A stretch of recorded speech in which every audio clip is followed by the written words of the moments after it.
Акциониот план 21, во кој е содржана стратегијата за борба против лажните вести, го промовираше премиерот Заев.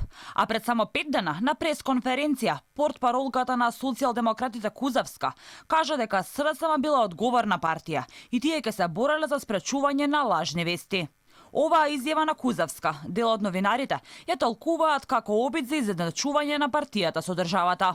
Засилена борба против лажни вести на вистина е потребна, но се наметнува прашањето дали за ширење на лажни вести под лупа ќе бидат само медиумите или пак и владините функционери.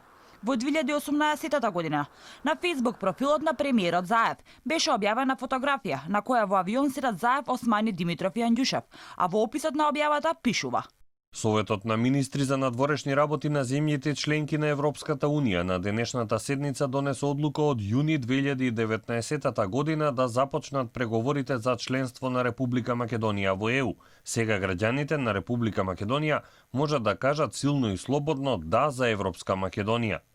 2,5 години подоцна, Македонија уште нема добиено датум за почеток на преговорите.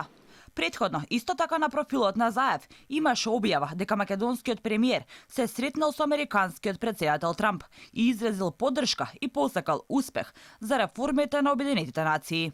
Неколку дена подоцна се појави целосното видео каде се гледа дека Заев само се ракува со Трамп.